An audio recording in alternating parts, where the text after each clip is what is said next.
سید المرسلین وخاتم النبیین ابی القاسم محمد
بسم اللہ الرحمن الرحیم رب اشرح لی صدری ویسر لی امری واحلل عقدۃ من لسانی یفقهوا قولی اما بعد فقد قال رسول اللہ ان الحسین مصباح الہدی وسفینۃ النجات صلوات پڑھیں محمد وعلی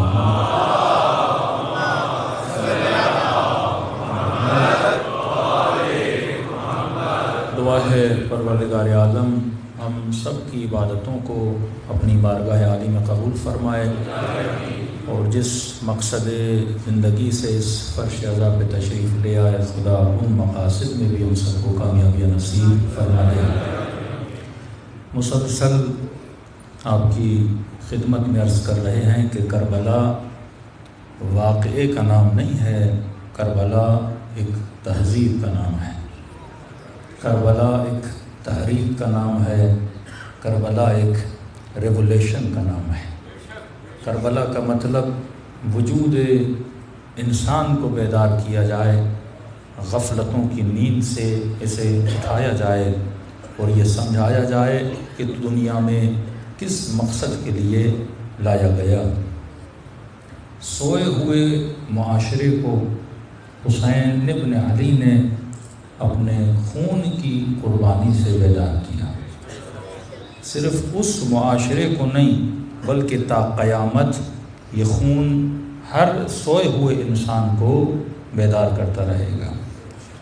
کربلا کا ایک اعلیٰ ترین مقصد یہ بھی تھا کہ امامت انسان کی سمجھ میں آ جائے کہ جب لوگ امام کا ساتھ چھوڑتے ہیں تو امام قتل کر دیے جاتے ہیں، جب لوگ امام کا ساتھ چھوڑتے ہیں تو یزید جیسے ظالم ان کے اوپر حاکم بن جاتے ہیں، جب لوگ علی کا ساتھ چھوڑتے ہیں تو معاشرے میں قتل اور غارت بڑھ جاتا ہے۔ تو ایک طرح سے کربلا نے وحدت کا درس بھی دیا کہ آپ مجلسوں میں آ کے کیا سیکھتے ہو، چاہے مومن ایک دوسرے سے بات نہ کرے لیکن حسین کی محبت ان دونوں کو فرش عزا پہ کھینچ کے لاتی ہے۔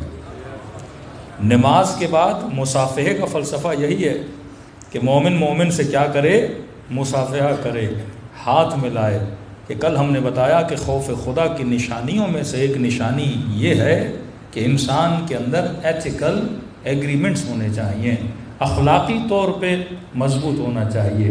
اب یہ نہیں کہ اخلاق صرف اپنی بیوی کے ساتھ، اپنے بچوں کے ساتھ، بلکہ اخلاقی طور پہ ہمسایوں کے ساتھ بھی اس کا اخلاق اچھا ہونا چاہیے۔ ہمسائے صرف نہیں، پڑوسی صرف نہیں، فرمایا تیرا اخلاق ایک حیوان کے ساتھ بھی اچھا ہونا چاہیے۔ ایک چڑیا کے ساتھ بھی تجھے بد اخلاقی کرنے کی اجازت نہیں ہے۔ اور آج معاشرہ دیکھیں، بد اخلاقیوں کا عالم دیکھیں، چڑیا تو دور، مراجے کی توہین کی جاتی ہے، علماء کی توہین کی جاتی ہے، دین شعائر اللہ کی توہین کی جاتی ہے، کبھی قرآن کو پھاڑ دیا جاتا ہے، کبھی کتاب خدا کو جلا دیا جاتا ہے۔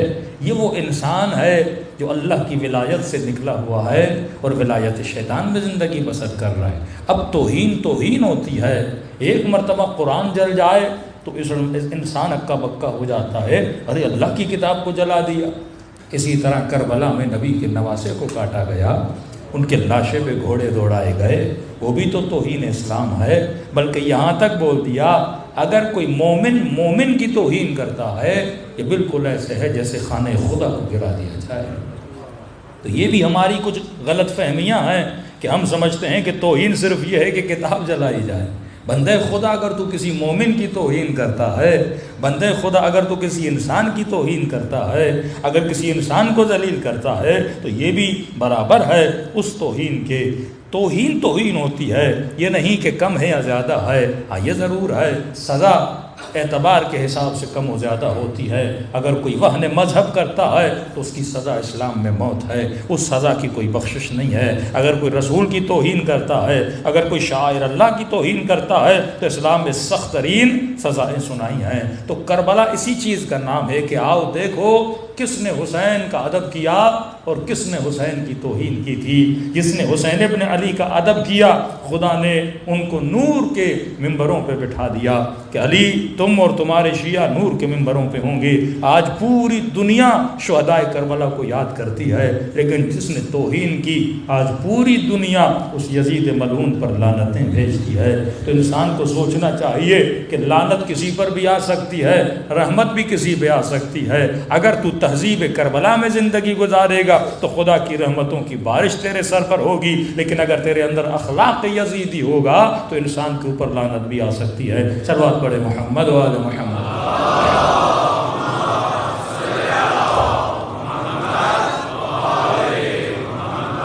تو ایک اصول جو ہم نے امام حسین کی زندگی کا بتایا کہ مولا حسین کا واقعہ طرز زندگی کیسا تھا، میں نے اس طرز زندگی کو فالو کرنا ہے۔ ہم نے کہا کہ جو پہلا اسٹیج اہل بیت کی زندگی کا امامت ہے، علم ہے، عصمت ہے، وہ ہم نہیں لے سکتے۔ دوسرا اسٹیج زمانے سے تعلق رکھتا ہے، لیکن اصول اہل بیت ہر زمانے میں پابرجا ہیں۔ آپ گھر بدل لوگے، کھانے بدل لوگے، لیکن پیٹ کو کھانا تو چاہیے، یہ اصول ہے۔ بدن کو پانی تو چاہیے، اب آپ پانی کی جگہ پہ جوس پیو یا کوئی اور چیز پیو، اس بدن کو تری کی ضرورت ہے، اس بدن کو آئرن کی ضرورت ہے، اس بدن کو وٹامنس کی ضرورت ہے، اس بدن کو پروٹین کی ضرورت ہے۔ اب پروٹین کس جگہ سے پوری کرتے ہو یہ تیری مرضی ہے، لیکن اصول پابرجا ہیں۔ وہی بدن اس زمانے میں بھی تھا، اس زمانے میں بھی ہے، اصول کو تم نے فالو کرنا ہے۔ تو زندگی میں نے کچھ پلرز پہ کھڑی کرنی ہے۔ اب یہ پلرز یا شیطان کے ہیں یا رحمان کے ہیں، اب یہ ڈیسیجن تو نے لینا ہے۔ بعض اوقات جو معصوم کی چھٹی میں نے کل بات بتائی، معصوم فرماتے ہیں کہ تقریباً 75 لشکر ہیں عقل کے، 75 لشکر ہیں جہالت کے۔ سمجھو شیطان کے پاس 75 سپاہی ہیں، یہاں اللہ کے 75 سپاہی ہیں۔ پھر چھٹے امام نے ایک ایک سپاہی کا نام بتایا، فرمایا ہر انسان انہی سپاہیوں کے ساتھ پیدا ہوتا ہے۔ فرق یہ ہے تیرے اندر سے اگر نیک آدمی ہے اس کے اندر بھی یہ سپاہی ہیں، برا آدمی ہے اس کے پاس بھی نیک سپاہی ہیں۔ مثلا آیت اللہ عظمہ بہجت اتنے نیک آدمی، اب یہ نہیں کہ ان کے پاس جہالت کے سپاہی نہیں ہیں، لیکن انہوں نے اپنے سپاہیوں کو یا مار دیا ہے یا کوما میں بھیج دیا ہے۔ اسی طرح یہ نہیں کہ یزید کے پاس رحمان کے سپاہی نہیں ہیں، لیکن یزید ان سپاہیوں کو کیا کر دیا ہے؟ قتل کر دیا ہے۔ یہ سپاہی خدا سب کو دیتا ہے، کچھ کے پاس بالفعل ہیں، کچھ کے پاس بالقوہ ہیں۔ اب بالفعل اور بالقوہ کی اصطلاح اپنے ذہنوں میں بٹھا دیں۔ دیکھیے یا کافی جوان بیٹھے ہوئے ہیں لیکن شادی شدہ نہیں ہیں، تو یہ بالقوہ باپ بن سکتے ہیں پر بالفعل باپ نہیں ہیں. شادی ہوگی تو بعد میں جا کے باپ بنیں گے. جتنی بچیاں کنواری ہیں وہ بالقوہ ماں تو ہیں پر بالفعل ماں نہیں ہیں. مطلب ابھی ماں نہیں ہیں لیکن آگے جا کے ماں بن سکتی ہیں. صلاحیت موجود ہے لیکن صلاحیت کو بروئے کار ابھی تک لایا نہیں گیا. اسی طرح ہر بندے میں یہ صلاحیت موجود ہے کہ وہ سخی بنے. ہر بندے میں یہ صلاحیت موجود ہے وہ صبر کرے. ہر بندے میں صلاحیت موجود ہے اپنے غصے پہ کنٹرول کرے. ہر بندے میں صلاحیت موجود ہے اپنی شہوت پہ کنٹرول کرے. ہر بندے میں صلاحیت موجود ہے وہ عابد بنے, وہ زاہد بنے, وہ صابر بنے, وہ شاکر بنے, وہ حسد کو خود سے دور کرے. یہ ساری صلاحیت ہم سب میں موجود ہیں. اسی طرح ہم سب میں یہ صلاحیت موجود ہے کہ ہم ظالم بنے, ہم حاسد بنے, ہم مبغض بنے.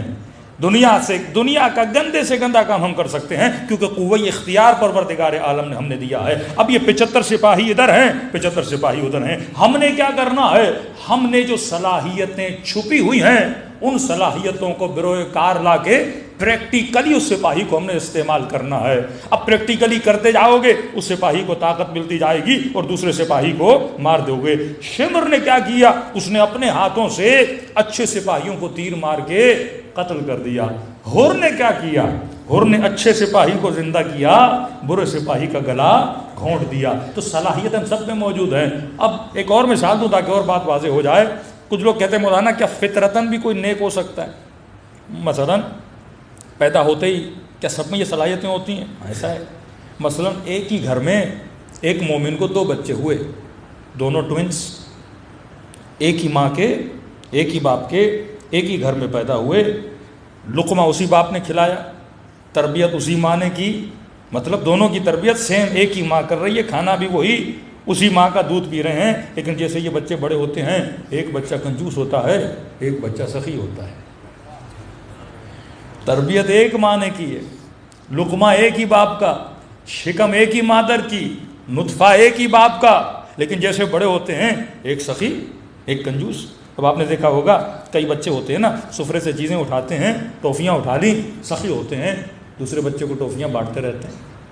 لیکن ایک بچہ وہ ہوتا ہے خدا نہ خاص اس کے ہاتھ میں ٹافی لگ جائے, ہاں پورا گھر پیچھے لگے لیکن یہ مٹھی نہیں کھولتا. مجال یہ کسی کو اپنی چیز دے دے.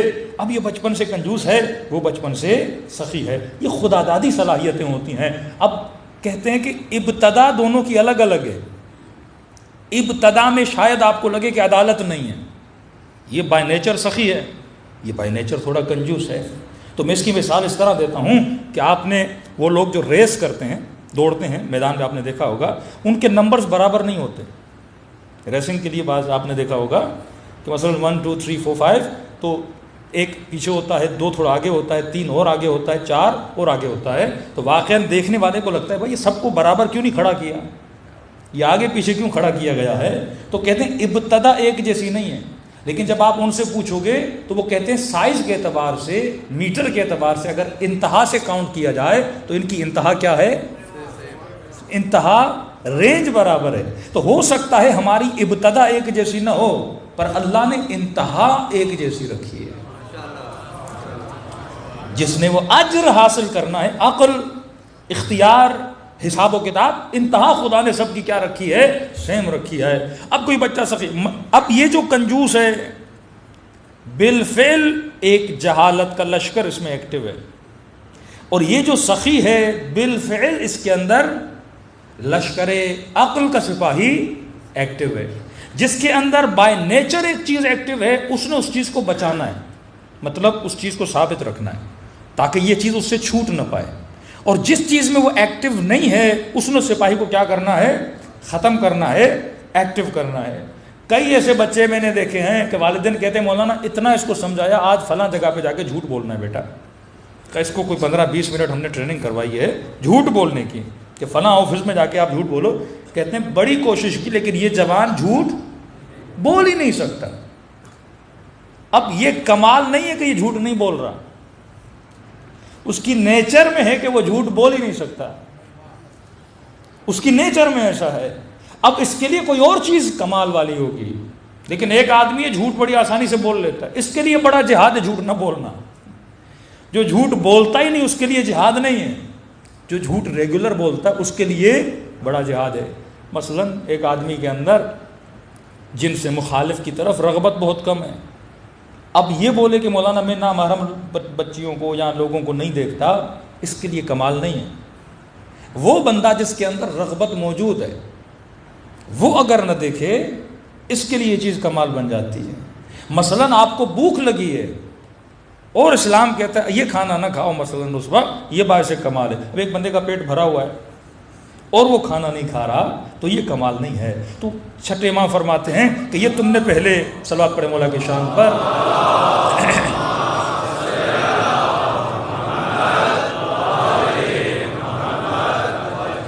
تم نے پہلے چیک اینڈ بیلنس کرنا ہے کہ واقعاً کون سا سپاہی تمہارے وجود میں کیا ہے، ایکٹیو ہے. اور یہ کہاں سے سیکھو گے؟ یہ طرز زندگی اہل بیت علیہ الصلوۃ والسلام سے سیکھو گے. ایک اصول ہم نے اہل بیت کی زندگی کا 2 مجلسوں میں ڈسکس کیا، وہ اصول تھا خوف پروردگار عالم. یہ سپاہی تب کنٹرول میں رہیں گے جب تیرے وجود میں اللہ کا خوف ہوگا. خوف نہیں ہوگا، بندہ بے باک ہو جائے تو وہ ظلم اور جہالت کے سپاہیوں کو دوڑاتا بھی ہے اور حکومت الہی میں رسوخ کر کے بندگان خدا کو نقصان بھی پہنچاتا ہے. آج دوسرے پہلو پہ آنا چاہتے ہیں. جو اہل بیت کی زندگی میں یہ صفت واقعاً ائمہ اہل بیت رسول خدا کی زندگی میں ایک بارز ترین صفت تھی، اور وہ ہے صفت عفو، معاف کرنا. آج معاشرے میں جتنے بھی جھگڑے ہیں، طلاقیں ہیں، بھائی بھائی سے لڑا ہوا ہے، مولوی مولوی سے لڑا ہوا ہے، سب کی وجہیں کیا ہیں؟ معاف نہ کرنا. فرماتے ہیں جس کے اندر معاف نہ کرنے کا جذبہ ہے، اصلاً وہ کسی کو معاف کرنے کے لیے تیار نہیں ہے. اس سے بڑا کوئی قسی القلب بندہ نہیں ہے. تو چھٹے امام جعفر صادق علیہ السلام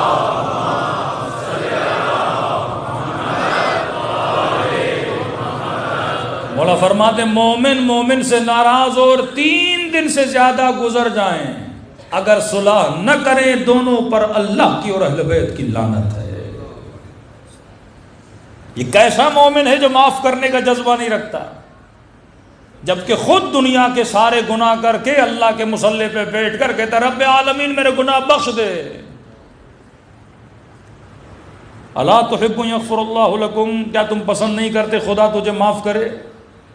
کہ حبیب کہہ دے اگر یہ پسند کرتے ہیں میں انہیں بخشوں تو ان کو بولو یہ میرے بندوں کو بخشنا سیکھیں. ہم اللہ سے بڑی سخاوت کا تقاضا کرتے، پر کہتے ہم سخاوت نہ کریں. ہم کہتے ہیں صبح سے شام تک گناہ کرے لیکن خدا میرے گناہوں کو بخش دے، لیکن ہم کسی مومن کو معاف کرنے کے لیے تیار نہیں، بھائی بھائی کو معاف کرنے کے لیے تیار نہیں، بیوی شوہر کو معاف کرنے کے لیے تیار نہیں، ماں بیٹے کو معاف کرنے کے لیے تیار نہیں. یہ جتنی سوسائٹی میں پرابلمز ہیں معاف نہ کرنے کی وجہ سے. اصلاً پاکستان کا پولیٹیکل ایشو کیا ہے کہ کوئی ایک دوسرے کو معاف کرنے کے لیے تیار نہیں ہے. اللہ کہتا ہے بہتری معاشرے میں آ ہی نہیں سکتی اگر معافی کا جذبہ نہ ہو. ارے فتح مکہ کے بعد جنہوں نے جنگ احد میں تکلیفیں دی رسول خدا کو، جناب حمزہ کے بدن کو مسلح کیا گیا، ناک کاٹی گئی، کان کاٹے گئے، توہین کی گئی، لیکن وہی ابو سفیان رسول کے سامنے آتا ہے، معافی کا طلبگار ہوتا ہے، رسول خدا اس کو اسلام میں آنے کی اجازت دیتے ہیں. فتح مکہ کے بعد جب یہ لوگ ہجرت کر کے مدینے گئے تو ان کی بیویوں نے ان کے ساتھ اور ان کے بچوں نے مہاجرین کے ساتھ بڑی زیادتیاں کی. اور جب یہ واپس آئے اور وہی بیویاں قدموں پہ گر گئیں، وہی بچے، اب فتح مل گئی نا، رسول مکے کے حاکم بن گئے. قرآن کی آیت اتری ہے حبیب ان کو کہو کہ اگر معافی مانگ رہی ہیں تو بخش دیں، کوئی بات نہیں، لیکن خطا نہ کریں. یہ نہیں کہ پھر پلٹ کے گناہ کریں، معافی ہے. کربلا کے میدان میں ایک شامی بندہ، کہتے ہیں بڑا قوی ہیکل، قد کا لمبا، جسم کا بھاری بندہ، اس کو اپنی شجاعت پہ بڑا بھروسہ تھا کہ کوئی ایسا نہیں جو میرے مقابلے میں آئے اور اسے بچھاڑ نہ سکوں. جس لائک عمرو بن عبدوت، اور آیا اس للکارنا شروع کیا. اپنا سب سے بہادر ترین بندہ آئے، میں شام کا رہنے والا ہوں، بنو امیہ کا ماننے والا ہوں، کہ امام حسین اس کے مقابلے میں گئے. کہا دیکھتے ہیں کہ تو بہادر ہے یا حسین بہادر ہے. امام نے حملہ کیا، حملہ کرنے کے بعد اس کی دونوں ٹانگیں امام نے تلوار کے وار سے کاٹ دی. کہتے اس میدان جنگ میں جب ٹانگیں کٹی ہوئی تھیں، امام حسین کے قدموں کو پکڑ کے رو کے یہ کہنے لگا کہ واللہ مجھے نہیں پتا تھا علی کا بیٹا اتنا بہادر ہے. اگر پتا ہوتا میں کبھی جنگ کے لیے نہ بلاتا. اور وہاں پہ کہتا حسین مجھے معاف کرو، کیونکہ دوسرا حملہ امام اس کی گردن پہ کرنے والے تھے، کہ مجھے معاف کرو، آگے سے آپ کے مقابلے میں کبھی نہیں آؤں گا، اصلاً میدان چھوڑ کے چلا جاؤں گا. کہتے اس میدان جنگ میں امام حسین نے لشکر یزید کو کہا لے جاؤ اپنے سپاہی کو. وہیں پہ حسین نے معاف کی.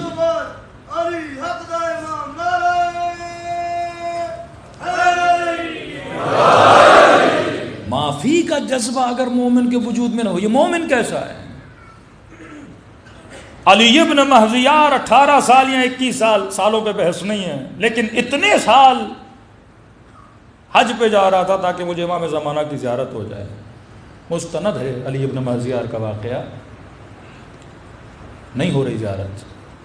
اتنے سالوں کے بعد انسان کے صبر کی بھی ایک حد ہوتی ہے. خانہ خدا کے غلاف کو پکڑ کے ہلا ہلا کے کہنے لگا پروردگارا کیوں اپنے ولی کو میری نگاہوں سے چھپایا ہوا ہے. شکایت کرنے لگا خدا اتنے سالوں سے آ رہا ہوں. پیچھے سے کسی نے کاندھے پہ ہاتھ رکھا. علی ابن مہذیار اس نے نہیں چھپایا، تیرے عمل نے چھپایا ہوا ہے. اور جب لے گئے اس کو، امام سے ملاقات ہوئی. 3 دن ایک خیمے میں امام کے ساتھ رہا. تو وارد ہونے کے بعد، سلام کرنے کے بعد امام نے اسے یہ جملہ بولا کہ علی ابن مہذیار 18 سال سے، اتنے سالوں سے میں تیرا انتظار کر رہا تھا، تو آ کیوں نہیں رہا تھا؟ تعجب سے کہتا مولا آتا میں تھا ملنے کے لیے، ملتے آپ نہیں تھے، اوپر سے مجھے کہہ رہے ہیں کہ تو مجھ سے ملنے کیوں نہیں آتا تھا؟ امام نے کہا علی ابن مہذیار 2 بیماریاں ہمارے چاہنے والوں کے دلوں سے اگر نکل جائیں تو ہماری زیارت ہو جائے. فرمایا دین کی ویلیو اتنی نہیں ہے جتنی دنیا کی ویلیو ہے. یہ ہمیشہ دنیا کو دین پہ ترجیح دیتے ہیں. دوسرا فرمایا علی ابن مہذیار یہ بات یاد کا مولا، یہ صفت تو میرے اندر نہیں ہے. کہ دوسری بات سن، علی ابن مہذیار اتنے سالوں سے جب حج پہ آتا تھا اپنی سگی بہن سے تو ناراض تھا. جب تو میرے شیعہ کے ساتھ صلہ رحم نہیں کرے گا، مجھ سے توقع نہ رکھو کہ میں تیرے ساتھ صلہ رحم کروں. کہ اس سال آ رہے تھے، ہم نے تیرے دل میں ڈالا کہ بہن سے مل کے آ. اس سال تو حج پہ آنے سے پہلے بہن سے مل کے آیا، اور یہ شرف زیارت تجھے اللہ نے کیا کیا ہے؟ عطا کیا ہے. وہ بلی کے لیے مشہور ہے نا کہ بلی کھا کے حج پہ چلی کہتے ہیں نا. پوری دنیا کے ساتھ بندہ ظلم کر کے آپ کے حکمرانوں کی طرح حج کرنے چلا جائے، قوم و ملت کی لعنتیں سمیٹ کے بندہ امام کی زیارت کے لیے مثلا چلا جائے، خانہ خدا کی زیارت کے لیے چلا جائے. انما یتقبل اللہ من المتقین. خدا عمل کس کا قبول کرتا ہے؟ جو صاحب تقوی ہے. ایک لفظ ہے مدعی، یعنی دعوے دار. ہم دعوے دار ہیں کہ عاشق خدا ہیں، ہم دعوے دار ہیں کہ ہم بڑے خوف خدا رکھنے والے ہیں، ہم دعوے دار ہیں کہ ہم بڑے متقی ہیں. فرماتے ہیں کبھی کبھی اپنے دعوے پر بھی غور کیا کرو کہ واقعاً وہ دعویٰ سچا بھی ہے کہ نہیں ہے. کہ تم کہتے ہو لا الہ الا اللہ، کہ میں اللہ کے علاوہ کسی کو الہ نہیں مانتا، واقعاً تیرا دعویٰ سچا ہے کہ نہیں ہے؟ قرآن کہتا ہے من اتخذ الہ ہوا. کچھ لوگ وہ ہیں جنہوں نے الہ اپنی ہوا و ہوا سے نفس کو بنایا ہوا ہے. کوفیوں نے دعویٰ کیا، لیکن جب وقت اجابت آیا تو اپنے دعوے سے پیچھے ہٹ گئے. ایک بہت قصہ، بڑا پیارا قصہ ہے حضرت سلیمان کا. کہتے نبی سلیمان ایک جگہ سے گزر رہے تھے، تو حضرت سلیمان پودوں سے، پلانٹ سے، درختوں سے بھی باتیں کرتے تھے. کہتے ہیں یہ جتنا علم ہے، پلانٹس کا جتنا علم ہے کہ اس پودے کا یہ فائدہ ہے وہ فائدہ ہے، یہ حضرت سلیمان سے زیادہ نسلوں میں منتقل ہوا. وہ ایک پودے کو، پلانٹس کو اٹھاتے تو اس سے پوچھتے تھے بتا تیرا فائدہ کیا ہے، تو پودا بھی حضرت سلیمان کے ساتھ کلام کرتا تھا. حیوانوں کے ساتھ باتیں کرتے تھے، چونٹیوں کے ساتھ کلام کرتے تھے. دوسری خوبی حضرت سلیمان کی یہ تھی کہ حضرت سلیمان جس بھی چیز کو دیکھتے تھے اس چیز کو دیکھ کر اللہ کی یاد میں آتے تھے. یہ انبیاء کا ایک درس ہے. شیطان کبھی بھی اصل کا انکار نہیں کرتا. شاید میں نے کل کی مجلس میں کہا تھا، شیطان اصل کا انکار نہیں کرتا. شیطان کیا کرتا ہے؟ مثلا ایک خوبصورت پھول ہے، اب شیطان آپ کو یہ نہیں بولے گا کہ پھول خوبصورت نہیں، شیطان آپ کو اس پھول کے اندر اسٹک کر دے گا، پھنسا دے گا کہ تم پھول میں ہی پھنسے رہو اور آگے نہ بڑھو۔ انبیاء کا کام، اولیاء کا کام کیا ہے کہ آپ کو صرف حسن میں نہ پھنسائے رکھیں، آپ کو خالق حسن تک پہنچائیں۔ ہاں، شیاطین امت کیا کرتے ہیں؟ حسن تک، ہاں مال ہے اچھی بات ہے کمانا، لیکن اس میں اٹک نہ جانا، حسن میں اٹک نہ جانا، ایک حسین سے دوسرے حسینوں تک جمپ نہ لگاتے رہنا، اور وہ وہی کرتا ہے، آپ کو حسن میں اتنا مشغول رکھے گا پوری زندگی تلاش حسن میں گزر جائے گی۔ ایک باکمال چیز دیکھو گے شیطان اس میں پھنسا لے گا تمہیں، اس کا کام ہی یہی ہے، وہ وہم کے ذریعے تجھے ان چیزوں کا عاشق بناتا ہے۔ فرماتے ہیں جتنی بھی کائنات کی چیزیں اگر ان کا ریفرنس خدا کی طرف نہ جائے تو چیزوں کا کوئی فائدہ نہیں ہے۔ تبھی فرمایا بہترین چیزیں جب تمہارے سامنے فوراً کہو سبحان اللہ، اللہ کی تعریف کیا کرو، حسن کو دیکھ کر خالق حسن تک پہنچا کرو، اور یہی کام مذہب میں آ کر کرتا ہے۔ مثلا شخصیت پرستی اسی چیز کا حصہ ہے، وہ شخص تب با کمال ہے جب اس کو دیکھ کر تم کہاں پہنچو؟ خدا تک پہنچو۔ اب بندہ شخص کے اندر ہی اٹک جائے اور خدا تک نہ جائے۔ غلات کا معاملہ کیا تھا؟ وہ حضرت علی کی شخصیت میں اٹک گئے، آگے نہیں بڑھ پا رہے۔ علی با کمال اسی لیے ہیں تاکہ تجھے کمال اعلیٰ یعنی خدا تک پہنچائیں۔ رسول معجزے اس لیے کرتے تھے تاکہ تجھے کہاں تک پہنچائیں؟ خدا تک پہنچائیں۔ اب بندہ وہیں پر آ کر کیا ہو جائے؟ رک جائے۔ یہودی موسیٰ پر رک گئے، عیسائی عیسیٰ پر رک گئے، مسلمان محمد پر رک گئے، زیدی چوتھے امام تک رک گئے۔ یہ رکنا سب سے بڑی بیماری ہوتی ہے۔ تم آگے بڑھو اور اس ریفرنس کو کہاں تک پہنچاؤ؟ پروردگار عالم تک پہنچاؤ۔ شیطان ان چیزوں میں محدود کر دیتا ہے کہ میں نے مزاحن شاید کل مثال بھی دی تھی کہ اگر کوئی آپ کو اپنے گھر میں دعوت دے اور کھانا کھلائے اور آپ کھانے کی تعریف کرتے رہو، بنانے والے کی تعریف نہ کرو، اس سے بھی برا لگتا ہے۔ اسی طرح جب تو کائنات کے حسن کی تعریف کرتا ہے اور خدا کی تعریف نہیں کرتا تو خدا کو بھی اچھا نہیں لگتا۔ واقعاً یہ نطفہ نجس، اس کو اتنا حسین کس نے بنایا؟ یہ بدبودار نطفہ، یہ نجس نطفہ، اس کو اتنا حسین کس نے بنایا؟ خدا نے بنایا۔ مولا فرماتے ہیں اولہ نطفہ وآخرہ جیفہ، ذرا اپنی حقیقت کو پہچان کہ انسان تیری ابتدا نطفہ ہے، تیری انتہا کیا ہے؟ مردار ہے۔ اس بیچ میں اتنی حسین زندگی کس نے بنائی ہے؟ پروردگار عالم نے بنائی ہے۔ تو حضرت سلیمان کی عادت تھی وہ چیزوں کو دیکھ کر کہاں پہنچتے تھے؟ خدا تک پہنچتے تھے۔ نیشنل جغرافیہ آپ کھولیں گے، مچھلی کی تعریف، عقاب کی تعریف، مختلف اللہ کی مخلوقات کی تعریف، لیکن کبھی یہ نہیں کہتے کہ ان کے بنانے والوں کی تعریف بھی کریں کہ واقعاً اس مچھلی کو یہ کس نے سکھایا کہ اس نے کس طرح اپنی غذا کے پیچھے جانا ہے۔ ایک حدیث بھی ہے اور واقعاً یہ نئی ریسرچ بھی ہے، آپ نے سنا ہوگا کہ ایک دریا کی بہت بڑی مچھلی ہوتی ہے جو کئی مچھلیوں کو کھاتی ہے۔ اب ظاہر ہر انسان کو برش کرنے کی بھی ضرورت ہوتی ہے، مچھلیوں کو بھی ضرورت ہوتی ہے کہ دانتوں میں کیڑے نہ لگ جائیں۔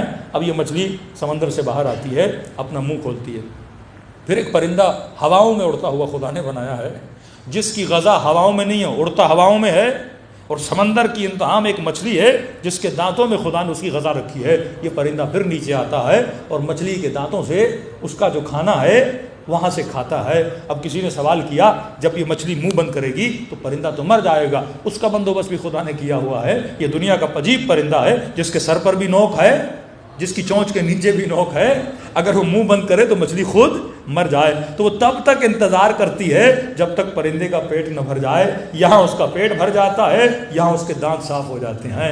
یہ کمال کون کر رہا ہے؟ یہ خالق اعظم کر رہا ہے۔ اب بندہ پرندے کو کمال سمجھے، مچھلی کو کمال سمجھے، ارے تو با کمال نہیں ہے، یہ کمال کس کا ہے؟ خدا کا ہے۔ جناب یعقوب پر اللہ جب بلائیں نازل کرتا ہے، بیٹا مر گیا کا صبر کیا، بیوی بیمار ہوئی کا صبر کیا، بدن بیمار ہو گیا کا صبر کیا، اتنی بیماریاں بڑھتی گئیں، آخر میں لوگوں نے تانے دینا شروع کر دیے کہ یعقوب یقیناً تم نے کوئی برا کام کیا ہوگا تبھی خدا تجھے بلائیں دے رہا ہے، یقیناً تم نے برائی کی ہوگی، یقیناً تم نے گناہ کیا ہوگا۔ جب لوگ تانے دینے لگے تو حضرت یعقوب نے کہا پروردگارا بیٹے کے مرنے پہ صبر کیا، بیوی کے بیمار ہونے پہ صبر کیا، بدن میں بیماریاں آئیں صبر کیا، کیڑے پڑ گئے صبر کیا، لیکن خدایا اب لوگوں کے تانے مجھ سے برداشت نہیں ہوتے۔ اللہ نے وحی بھیجی، یعقوب اتراتا کس بات پر ہے کہ بیٹا مر گیا صبر کیا، بیوی بیمار ہوئی صبر کیا، بیماری آ گئی صبر کیا، کہ یعقوب اپنے صبر پہ فخر نہ کرو، اگر تم نے صبر بھی کیا تھا یہ بتاؤ تجھے صبر کرنے کی توفیق کس نے عطا کی تھی؟ یہ میری توفیق تھی کہ تو نے صبر کیا۔ کبھی یہ نہ سوچا کرو امام حسین کی مجلس میں آ گیا تو تو نے بہت بڑا کم، ارے تجھے توفیق مجلس کس نے دی؟ نہ مجلس پڑھنے پہ کوئی فخر کرے۔ یہ جملے جب منہ سے نکل رہے ہیں، چھوٹی سی بیماری انسان کو ہو جائے تو انسان کلام نہ کر سکے، کانوں کی توانائی لے لے تو سن نہ سکے، قدموں کی توانائی لے لے وہ تو چل نہ سکے، تو یہ جتنی توفیق میں، ایون اگر تو نماز بھی پڑھ رہا ہے، یہ کس کی توفیق ہے؟ پروردگار عالم کی توفیق ہے۔ اگر تیری آنکھوں سے آنسو بھی نکل رہے ہیں، کس کی توفیق ہے؟ خداوند متعال کی توفیق ہے۔ تو فرمائے ہر چیز کس تک پہنچنی چاہیے؟ خدا تک۔ یہ عقل مندوں کی نشانی ہے، لیکن بعض لوگ شخصیتوں میں پھنس جاتے ہیں۔ شخصیت پرستی حرام ہے۔ اصل یہ ہے اگر وہ چیز تجھے خدا تک پہنچا رہی ہے اس چیز کو فالو کرو، کبھی بھی ان چیزوں پہ اٹکا نہ کرو۔ صلوات پڑھے محمد والے محمد۔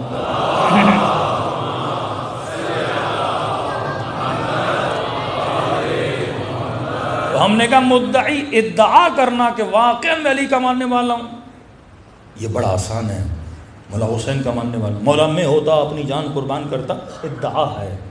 میں لا الہ، میں موحد ہوں، یہ ادعا ہے، دعویٰ کر رہا ہوں کہ میں ماننے والا ہوں۔ لیکن کبھی میں نے 5 منٹ کے لیے سوچا کہ یہ دعویٰ کتنا سچا ہے؟ اگر واقعا پریکٹیکلی ایسا وقت میرے اوپر آئے میں کیا کروں گا؟ حضرت سلیمان گزر رہے تھے، کیا دیکھا؟ ایک چڑیا اور ایک چڑا، اب نر اور مادہ۔ اب یہ کہانیاں ہمارے اندر بھی ہیں اور حیوانوں کے اندر بھی ہیں، مزاج ایک ہی ہے۔ اب اس چڑے نے چڑیا کو باتیں کر رہے تھے اور باتیں دلچسپ تھیں، تو حضرت سلیمان رک گئے۔ اب یہ جو نر تھا، مادہ چڑیا کو بول رہا تھا کہ مجھ سے شادی کر لو، وہ مان ہی نہیں رہی۔ اب منوانے کے لیے وہ ایک دعویٰ کرتا ہے، کہتا ہے دیکھ اگر تو مان گئی نا تو میں اپنی چونچ سے سلیمان کا تخت اٹھا کے سمندر میں پھینک دوں گا۔ اب یہ حضرت سلیمان دیکھ رہے ہیں کہ چڑا بول رہا ہے کہ میں سلیمان کا تخت اٹھا کے سمندر میں پھینک دوں گا، کہ تو ایک پتھر نہ اٹھا سکے تو تخت سلیمان کو اٹھا لے گا۔ سلیمان کو اچھا نہ لگا، کہ چڑیا ہوتے ہوئے جانتا بھی ہے میرا تخت نہیں اٹھا سکتا، اور اس کو پھنسانے کے لیے میرے تخت کو اٹھانے کی باتیں کر رہا ہے۔ کئی جوان بھی ایسے کام کرتے ہیں کہ آپ راضی ہو جائیں تو ہم چاند توڑ کے آ جائیں گے، ستارے توڑ کے آ جائیں گے، اور انسان بھی کتنا بھولا بھالا ہے، وہ بھی مان جاتی ہیں کہ ہم سے بہت پیار کرتے ہیں کیونکہ بولا ہے ہم ستارے توڑ کے آ جائیں گے۔ حالانکہ عقل سلیم والا ہر بندہ سوچ بھی لے کچھ ستارہ توڑ کے آ نہیں سکتا، اور توڑ کے آ بھی گیا تو اتنا بڑا ہے تو ہی مر جائے گا۔ کئی ستارے زمین سے زیادہ بڑے ہیں، کوئی توڑ ہی نہیں سکتا۔ اب یہ گیم ان دونوں میں چل رہی تھی، حضرت سلیمان نے سن لیا، وہ دعوے کیے جا رہے ہیں تخت سلیمان کو اٹھا لوں گا، تیرے لیے یہ کر دوں گا، تیرے لیے وہ کر دوں گا۔ اور سلیمان نے دونوں کو بلا کے ادھر آؤ۔ چڑیا اور چڑے کو کھڑا کیا، کہا کیا بول رہا ہے؟ میرا تخت اٹھائے گا، سمندر میں پھینک دے گا؟ تو کہنے لگا اے نبی سلیمان، المحب لا یلام، محبوب کی ملامت نہیں کی جاتی۔ آپ بھی جانتے ہو میں محبت میں دعوے کیے جا رہا ہوں، ہاں، محبوب کی ملامت نہیں کی جاتی۔ آپ بھی جانتے ہیں میرے اندر اتنی طاقت نہیں ہے، دعویٰ کر رہا ہوں۔ اے سلیمان کو اس کا جملہ بڑا اچھا لگا۔ اب اس کی سفارش کرنے لگے اس چڑیا سے کہ جب بندہ اتنے دعوے کر رہا ہے، اتنی محبت کے وعدے دے رہا ہے، تو تو راضی ہو جا، اس سے شادی کر لے۔ اس نے کہا کہ نبی سلیمان ہوا مدعی، دعویٰ کر رہا ہے، کرے گا کچھ بھی نہیں میرے لیے۔ چڑیا سمجھدار تھی آج کل ہمارے نسلوں سے زیادہ، کہ نبی سلیمان دعویٰ کر رہا ہے، ایک نمبر کا جھوٹا ہے۔ میں نے کئی چڑیوں سے اسے یہ بات کہتے ہوئے سنا ہے، سب کو یہی بولتا ہے تخت سلیمان لے کر آ جاؤں گا، تخت سلیمان لے کر آ جاؤں گا، یہ کروں گا۔ جھوٹا ہے، دعویٰ کر رہا ہے۔ نبی سلیمان، میں نے کہا کیا کہ ہر چیز سے کیا لیتے تھے؟ سبق لیتے تھے، عبرت لیتے تھے۔ معصوم فرماتے ہیں کئی دنوں تک سلیمان اپنے محل سے باہر نہیں آیا اس جملے کو سن کے کہ دعویٰ کر رہا ہے، جھوٹا ہے۔ کہتے ہیں ہفتوں سلیمان روتے رہے اور کہنے لگے خدایا کہیں ایسا تو نہیں کہ سلیمان بھی تیری محبت کا دعویٰ کر رہا ہے، صرف بات ہو اور اس بات میں حقانیت نہ ہو۔ خوف زدہ ہوتے تھے کہ ہم جو کہہ رہے ہیں واقعاً وہ ہمارے اندر ہے کہ نہیں ہے۔ ہم کتنی آسانی سے بول دیتے یا اللہ اتنا کننا معکم فافوز معکم فوزا عظیما، اے کاش ہم کربلا میں ہوتے جانے قربان کرتے۔ یہاں جوان کو یہ بولا جائے آنکھ کو حرام سے بچاؤ، آنکھ نہیں اس سے بند ہوتی اور جان قربان کرنے کی باتیں ہوتی۔ ایک جھوٹ سے اپنی زبان کو روک نہیں سکتا، جان کی قربانی کی باتیں ہوتی ہیں۔ اتنی آسان ہوتی اگر تحریک کربلا سارے کوفے والے کربلا میں ہوتے۔ جتنی جنگیں امیر المومنین کی اس جنگ میں جتنے سپاہی تھے اس میں چھاٹی نہیں تھی۔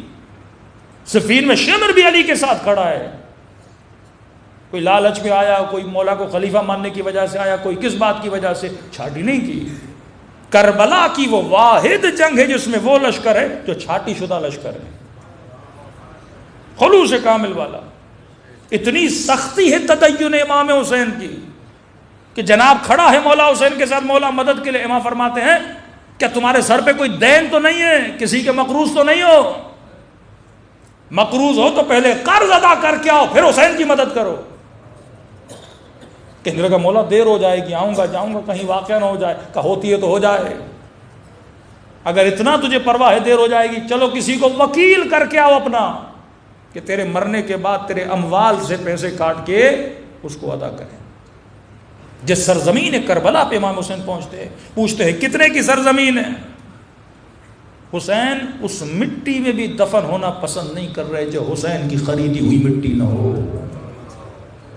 اس قبیلے سے وہ زمین بھی خریدی، اور جس زمین میں، اور زمین وقف کی قبیلے کو شرطوں کی بنیاد پہ کہ یہ زمین تیری ہے، لیکن شرط یہ ہے جب میرا زائر آئے خدمت کرنا اس کی، جب کوئی پیاسا گزرے پانی پلانا، جب کوئی ہمارا محب آئے ہماری قبروں کے نشان دکھانا۔ اتنی پری پلاننگ، یہ فکر، یہ عقل، یہ تہذیب کون سکھا رہا ہے؟ امام حسین۔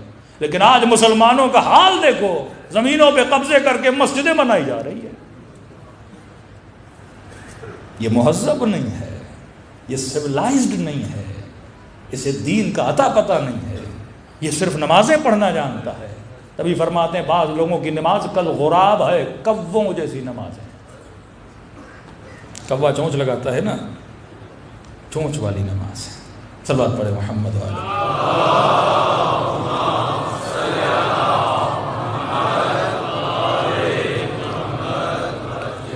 دوسری بات، جب بات حکمت کی ہو تو حکمت کی بات ہمیشہ تلوار کے دو لبوں کی طرح ہوتی ہے، ایک طرف کوئی اور ہوتا ہے، ایک طرف کوئی اور ہوتا ہے۔ مثلا رسول خدا یہ فرما رہے ہیں کہ حبیب بلغ ما انزل الیک من ربک فإن لم تفعل فما بلغت رسالته۔ اے حبیب اعلان ابلاغ کرو، جو ہم نے تجھے کہا وہ پہنچا دو، اگر تم نے یہ کام نہ کیا تو گویا تم نے رسالت کا کوئی کام انجام نہ دیا۔ اب اس بات سے آپ یہ سمجھیں کہ اللہ رسول کو دھمکی دے رہا ہے، اگر نہ کیا تو یہ ہو جائے گا۔ یہ حکمت کی بات ہے، کسی چیز کی اہمیت کو بیان کرنے کے لیے ایسا جملہ ہوتا ہے کہ اس امر کی اہمیت کو سمجھو۔ اللہ کو پتا ہے کہ میرا نبی بات کو پہنچائے گا، وہ نبی کیسا جو اللہ کی بات کو نہ پہنچائے۔ ہاں، یا بعض آیتوں میں حبیب اگر تم علیہ باللہ شرک کرو تو اللہ کی تلوار تیری شہرگ پر ہے۔ ہاں، اب علیہ باللہ کوئی سوچ بھی سکتا ہے رسول کے لیے۔ کبھی کبھی کسی موضوع کی اہمیت کو بیان کرنے کے لیے سخت جملہ بولا جاتا ہے۔ مثلا غیبت کے لیے اتنا سخت جملہ کہ میں ممبر سے بھی ڈرتا ہوں اس جملے کو بیان کرتے ہوئے کہ جس نے غیبت کی گویا اس نے خانہ خدا میں اپنے محرم کے ساتھ زنا کیا۔ ہاں، موضوع کی اہمیت کو بیان کرنے کے لیے اس سختی کو بیان کیا جا رہا ہے کہ سمجھو یہ امر کتنا زنا کے لیے بھی ایسا نہیں بولا، غیبت کے لیے بولا۔ اب ہمارے لیے امر فحشا اتنا برا نہیں ہے، امر فحشا بہت برا ہے، اور ہمارے لیے غیبت اتنی بری بات نہیں ہے، لیکن اسلام میں غیبت اس سے زیادہ بری بات ہے۔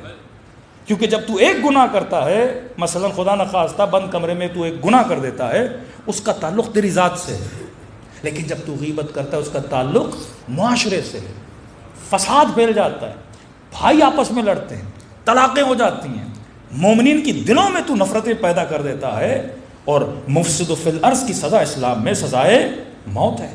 تبھی انفرادی گناہوں کا اتنی سزا نہیں جتنا اجتماعی گناہوں کی سزا ہے۔ اسی طرح ہم مجلس میں کئی جملے بولتے ہیں جو دو لبے ہوتے ہیں۔ اب ایک جملہ ہم نے بولا، ایک مومن نے اتنے میسج کیے، آدھا تو میں، بعض لوگ تو واقعاً ہر زمانے میں یہ ایسے لوگ ہوتے ہیں کہ جب حکمت بھرے آپ جملے معصوم کے نہ سمجھیں۔ میں نے ایک جملہ کہا تھا کہ کسی نے مولا علی سے پوچھا کہ ابلیس کی بیوی کا نام کیا ہے؟ ایسے ہی لوگ آتے تھے رسول خدا سے پوچھتے تھے کہ یا رسول اللہ، حضرت عیسیٰ نے، موسیٰ نے جو اژدہا بنایا تھا، وہ جو اژدہا بنا تھا وہ نر تھا یا مادہ تھا؟ یا موسیٰ کی نانی کا نام کیا تھا، دادی کا نام کیا تھا؟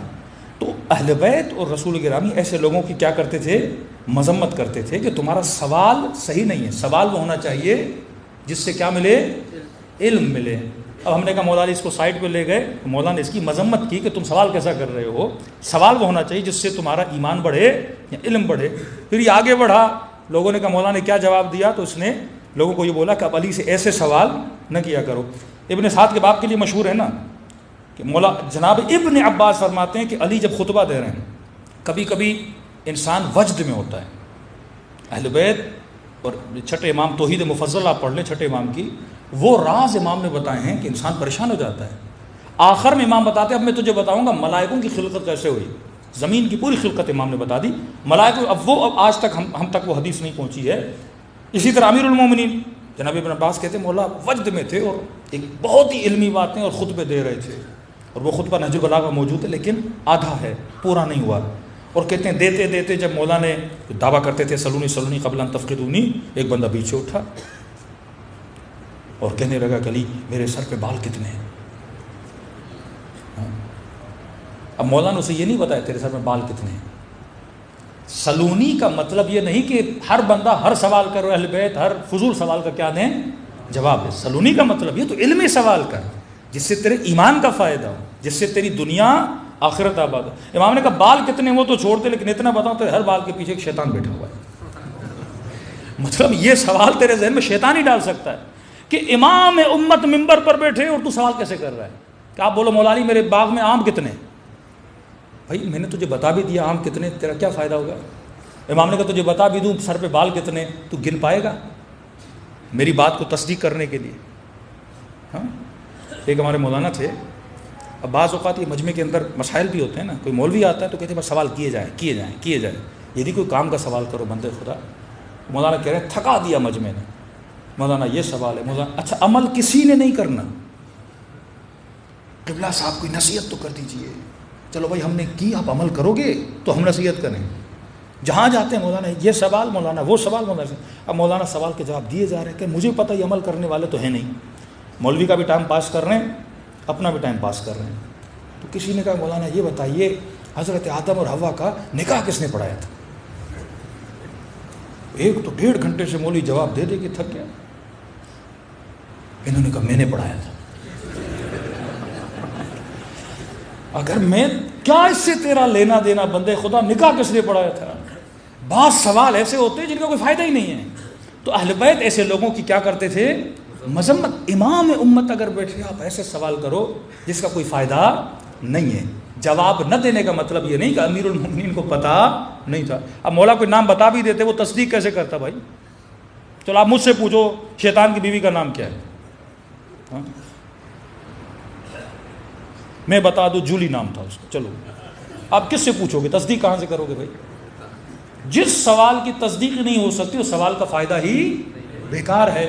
تو آدمی سوال وہ کرے جس سوال کا کیا ہو فائدہ ہو۔ تو بعض حکمت کی باتیں کرتے ہیں، دماغ لوگوں کا پتہ نہیں کہاں چلا جاتا ہے۔ صلوات پڑھے محمد و آل محمد۔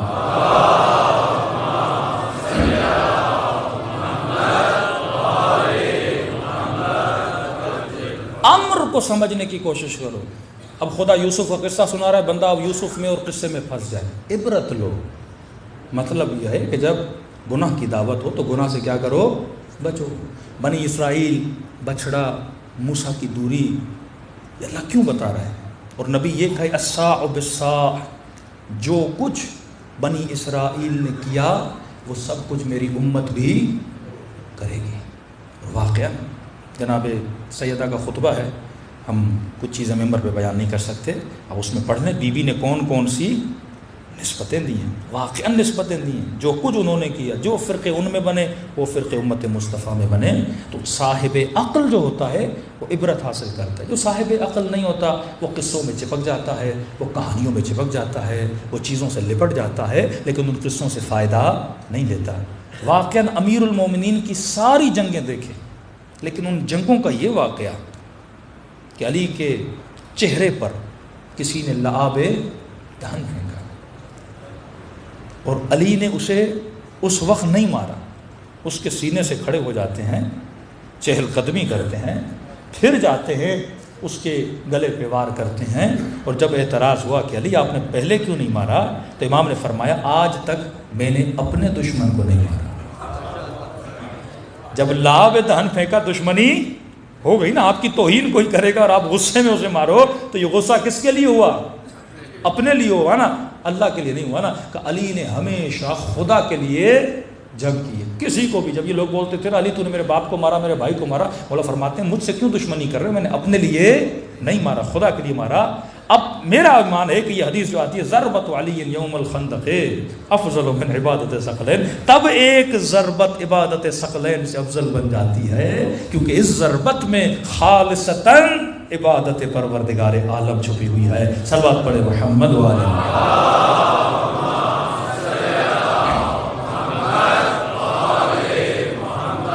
زندگی اہل بیت حکمتوں سے بھری ہوئی ہے، جس بندے میں حکمت نہیں عبادت کا فائدہ نہیں، جس بندے میں عقل نہیں بے عقل بندے کی عبادت۔ اس پہ ہم کل بات کریں گے کہ عقل، جہل اور علم ان تینوں میں فرق کیا ہے، عبادت کا فائدہ نہیں۔ اب دیکھیں ایک بندہ ایک نمبر کا عابد ہے، صبح سے شام عبادتیں، نمازیں، روزے، ہاں، لیکن اگر عقل نہ ہو، خود کش بن جائے، ایک مسجد میں جا کے اٹیک کر دے، 1000 لوگوں کو مار دے، اس عابد کا کوئی فائدہ ہے؟ ایک ایسا عابد جس کے اندر عقل نہیں ہے۔ خوارج کے اندر عقل نہیں تھی، عبادتیں برملا کرتے تھے۔ تو اہل بیت علیہ الصلوۃ والسلام سب سے پہلی چیز جو انسان کو سکھاتے تھے یزکیہم ویعلمہم الکتاب والحکمہ، تزکیہ کر، پاک و پاکیزہ کر۔ پاک و پاکیزہ کرنے کے بعد انہیں کیا سکھا؟ علم سکھا۔ علم سکھانے کے بعد کیا سکھا؟ حکمت سکھا کہ میں نے کس زمانے میں کس طرح علم کرنا ہے۔ اب وہ غیبت جس کے لیے یہ فرمایا جائے کہ غیبت کرنے کا گناہ اس طرح ہے جس طرح خانہ خدا میں بندہ بدکاری کرے، اب حکمت کے پھر جملے فرمایا وہ غیبت جو اتنا برا ہے لیکن 3 جگہوں پہ غیبت کرنا ثواب ہے۔ ہاں؟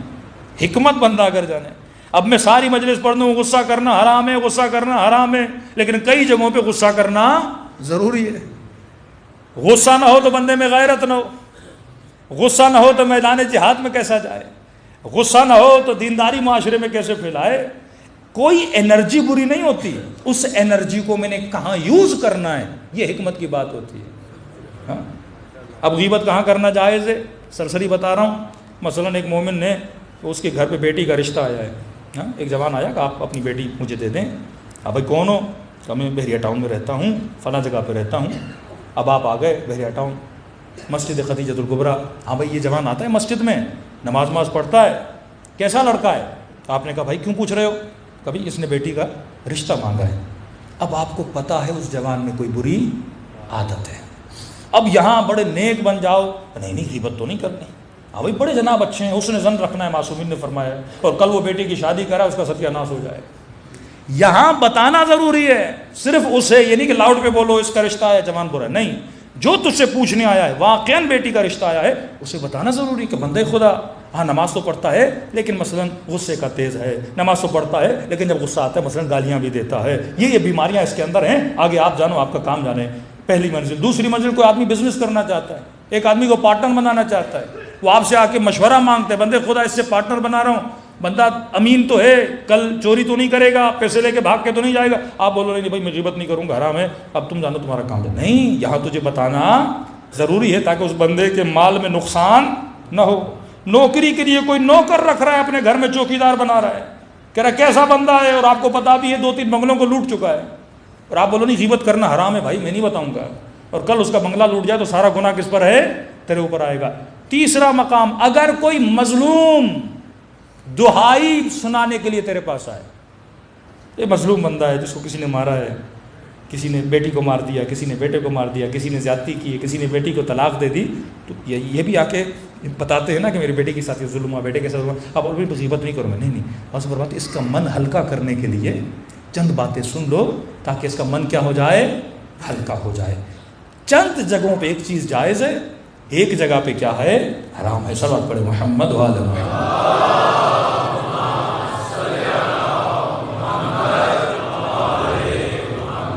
تو مکتب حکمت ہے، مکتب علم ہے، مکتب تہذیب ہے۔ جب تک کمپلیٹلی اس مکتب کو، جتنے واقعاً ہماری سوسائٹیز کے ایشوز ہیں، ہم نے صحیح طریقے سے دین کو سمجھا نہیں ہے۔ ایک کلی اصول ہیں، انشاءاللہ کل کی مجلس میں گفتگو کریں گے۔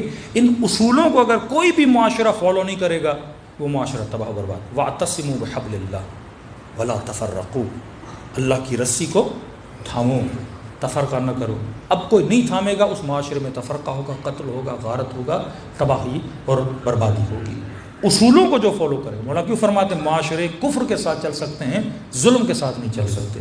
اصل بتا رہے امیر المومنین، ظلم ہوگا معاشرہ تباہ ہو جائے گا، کافر ہو لیکن عدل ہو، معاشرے میں امن بھی ہوگا، امان بھی ہوگا، سکون بھی ہوگا۔ یہ اصول زندگی اہل بیت ہیں، اگر انسان ان کو فالو کرے، دنیا بھی آباد، آخرت بھی آباد۔ آئیے کربلا چلتے ہیں، دعا کرتے ہیں کہ پروردگارا ہمیں بھی ایسا بنا جیسا تو نے حر کو بنایا، ہاں ہمیں بھی ایسا بنا۔ دیکھیے امام کے شہدائے کربلا میں 2-3 لوگ ایسے ہیں جن کا نام یزید ہے، 2-3 لوگ ایسے ہیں جن کا نام یزید ہے۔ ایک بصرے کا رہنے والا ہے، یزید نامی شخص، اس کو پتہ چلا کہ امام حسین کربلا پہنچے، اس نے اپنے 2 بیٹے عبداللہ عبید اللہ دونوں اٹھائے، ساتھ میں نوکر اٹھایا، ساتھ میں 2 دوست اٹھائے، 7 لوگ لے کر کربلا حسین کی نصرت کے لیے پہنچے۔ اصل کردار انسان کا صحیح ہونا چاہیے، وہ عشق، وہ مروت، وہ محبت اہل بیت سے ہونی چاہیے، واللہ زندگی کا پتہ نہیں ہے کتنے جنازے آپ اٹھاتے ہیں۔ فرمایا زندگی کی قدر جاننے کے لیے قبرستان جایا کر، صحت کی قدر جاننے کے لیے ہاسپٹل جایا کر، جوانی کی قدر جاننے کے لیے بوڑھوں کو دیکھا کرو۔ یہ جو تراوت خدا نے دی ہے یہ ہمیشہ باقی رہنے والی نہیں ہے، وقت گزر جاتا ہے، وقت کی قدر جانو، وقت کی قیمت جانو، کیونکہ معصوم فرماتے ہیں مرنے کے بعد وہ حسرت کھائے گا انسان۔ اب جو آپ کے مرحومین نہیں ہیں اور آپ کو مجلس میں دیکھ رہے ہیں وہ حسرت کھا رہے ہیں کہ یہ لوگ کتنا ثواب کما رہے ہیں، ہاں کہتے ہیں ہمیں فرصت مل جائے کہ ہم دوبارہ دنیا میں آئیں اور یہ ثواب کمائیں۔ گل پائگانی کا میں نے بتایا تھا نا کہ جب بیٹے نے خواب میں دیکھا کہ بابا واپس آئیں تو کیا کریں گے، کہ بیٹا 1 گھنٹہ بھی اللہ نے دیا نا واپس دنیا میں جانے کے لیے امام رضا کی زیارت پہ جاؤں گا۔ کہ کیوں بابا؟ کہ جتنی مرتبہ میں ان کی زیارت کے لیے گیا، ہر زیارت کے بدلے 3 مرتبہ مجھ سے ملنے کے لیے آئے۔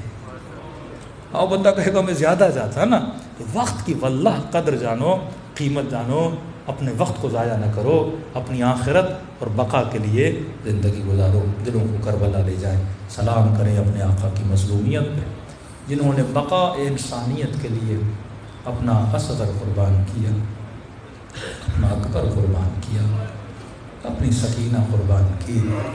کبھی انسان اپنے آپ سے شرم آتی ہے، حیا آتی ہے، مولا حسین کیا کچھ نہیں کیا آپ نے انسانیت کے لیے، اور واقعاً میں نے آپ کے لیے کیا کیا، بقا دین کے لیے کیا کیا۔ یہ توفیق مجلس حسین سے ملتی ہے، سب مل کے السلام علی الحسین وعلى